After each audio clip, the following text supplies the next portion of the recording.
Napansin mo ba kapag artista ang nag-vlog, normal?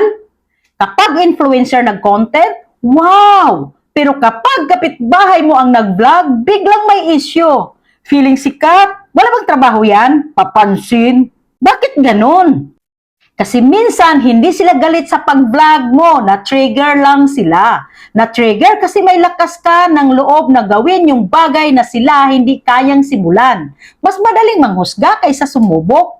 Mas madaling tumawa kaysa mag-rest. Pero tandaan mo ito, lahat ng malaki, nagsimula sa maliit. Lahat ng kilala ngayon, minsan ding pinagtawanan. Kung may issue sila sa pag-vlog mo, huwag mong gawing dahilan para tumigil.